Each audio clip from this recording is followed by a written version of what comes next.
Magandang araw mga ka-Diskarte Chicks! Welcome back sa ating YouTube channel. Ngayon ay pag-uusapan natin ang isang katanungan ng isa sa ating mga ka-Diskarte Chicks dito. So bakit daw po nasasaktan ang lalaki kapag nakikipag-intimate relations kung may prostate problem? Yan ang sasagutin natin ngayon kaya wala na paligoy-ligoy pa. Tara na at simulan na natin.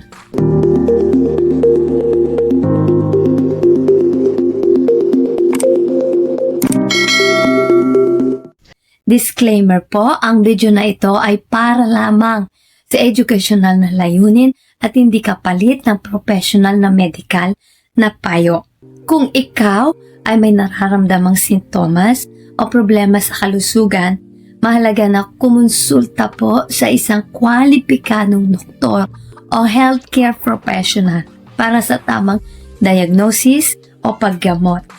Ang bawat katawan ay unique, kaya't ang mga tips at impormasyon na ibinahagi sa video na ito ay hindi angkop para sa lahat. Palagi mag-ingat at alagaan ang iyong kalusugan. Ngayon, balik po tayo sa tanong. Bakit nasasaktan ang lalaki kapag may prostate problem sa panahon ng intimate relations o physical activity? Heto po ang mga tips na siguradong makakatulong. Pero pasensya na po kayo sa aking boses, medyo hindi po maganda ang aking lalamunan. So to give you idea po, ano nga po ba ang prostate? Para mas maintindihan natin kung bakit nagkakaroon ng discomfort, kailangan muna natin talakayin ang prostate. Ang prostate po ay isang maliit na glandula na matatagpuan sa ilalim ng pantog at paligid ng urethra ng lalaki. Ang pangunahing trabaho po ng prostate ay gumawa ng likido na tumutulong sa pagdala ng sperm sa panahon ng intimate relations. Ngunit kapag ang prostate po ay may problema tulad ng pamamaga, impeksyon, maaari itong magdulot ng sakit sa panahon ng intimate relations. So number 2 po, kung may prostate issues, bakit nagkakaroon ng pain? Kung ang lalaki ay may mga kondisyon sa prostate, gaya ng prostatitis o pamamaga ng prostate, o benign prostatic hyperplasia o BPH o pinalaking prostate, maaari pong magdulot ito ng sakit o discomfort sa panahon ng intimate relations. Ang mga kondisyon na ito ay maaaring magdulot ng pressure sa prostate at sa kalapit nitong nerves, kaya nagiging sanhi ng sakit. Ang pressure na ito ay pwedeng magdulot ng pagkirot, panghihina at minsan po problema sa pag-ereksyon. So number 2, pagkaka-strike na sensitivity sa prostate during physical activity minsan. Ang pressure na nararamdaman sa prostate ay may nardirinig o nararamdaman kapag may mas matinding physical activity. Ang intimate relation na isang aktibidad na may kasamang intense na galaw at pressure sa pelvis ay maaaring mag-trigger ng paglala ng symptoms ng prostate issues sa mga kalalakihan na may prostate problems. Maaring makaranas sila ng painful ejaculation o sakit sa panahon ng orgasmo. Iyon ay dahil ang prostate po ay may kaugnayan sa pag-release ng sperm at semen sa panahon ng physical activity. Pero bago po tayo magpatuloy, kung hindi ka pa nakakapag-subscribe, baka naman i-hit mo ng subscribe button. Now na. So, ano naman ang mga maaaring gawin para maiwasan ito? Kung ikaw ay nakakaranas ng ganitong sakit o discomfort, narito po ang ilang tips na makakatulong upang mapabuti ang iyong sitwasyon. So number 1 is magpakonsulta sa doktor. Ang pinaka-importanting hakbang ay kumonsulta sa isang urologist. Hindi biro. Ang mga prostate issues Kaya huwag palampasin ang pagkakataong makakuha ng tamang diagnosis at paggamot.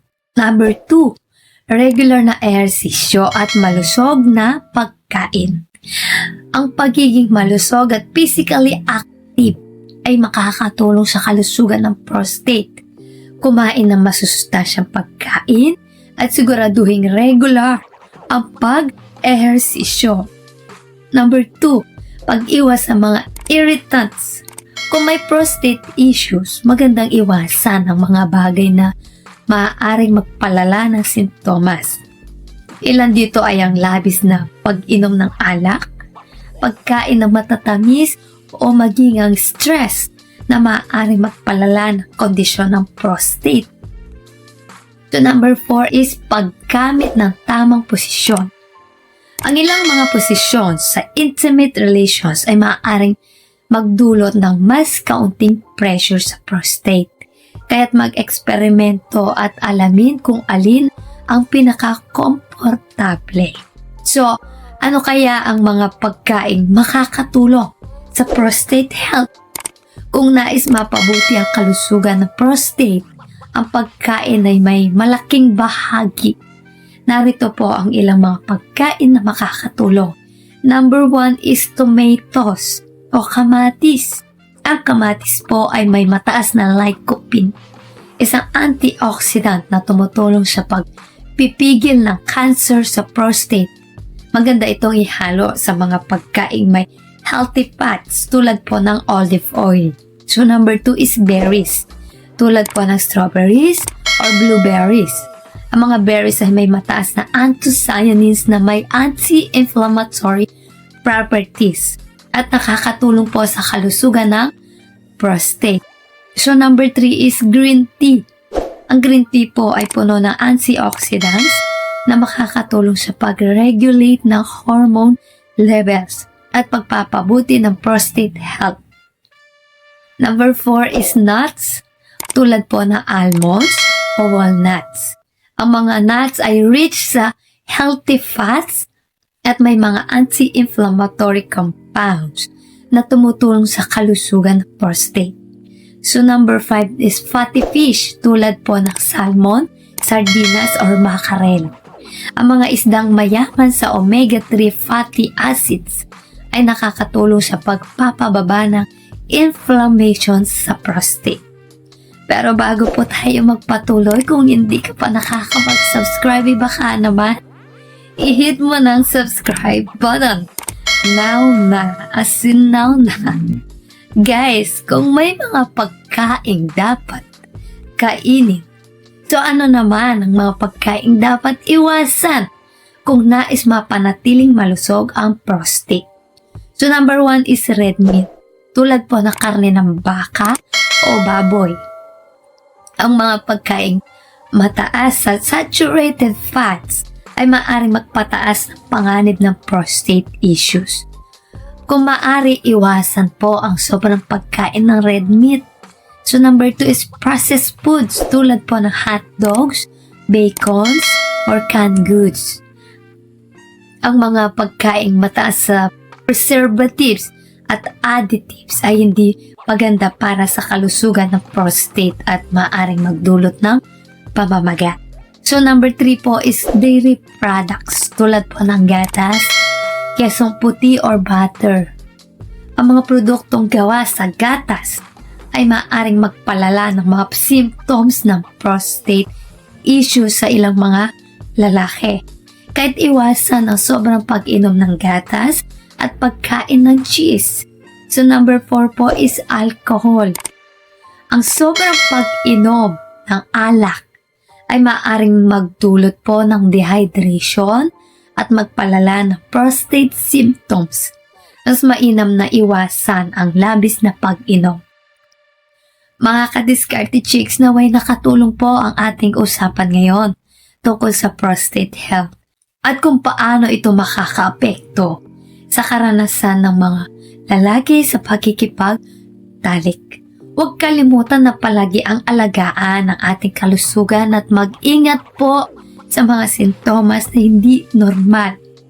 So yan mga ka-Diskarte Chicks, sana ay may natutunan po kayo sa video natin ngayon. Bago po tayo magtapos, nais ko lang pong i-shout out ang ating mga masugid na mga tagapanood, sina Lourdes Antiquera, Junre Aganan, Paterno Bendanya, para sa ating bagong tagapakinig, Santiago Bersosa, Marcos Park TV, Victor Asibar, Renato Gakura, Remo Belda, Rufo Tablang from Taguig, Eddie Orfina, Edgar Sison, Merry Christmas din po sa inyo, Rosalito Salino, Merry Christmas din po, Amber Manahan, new subscriber watching OFW from Europe, Napoleon Buena Vista, Happy New Year din po sa inyo.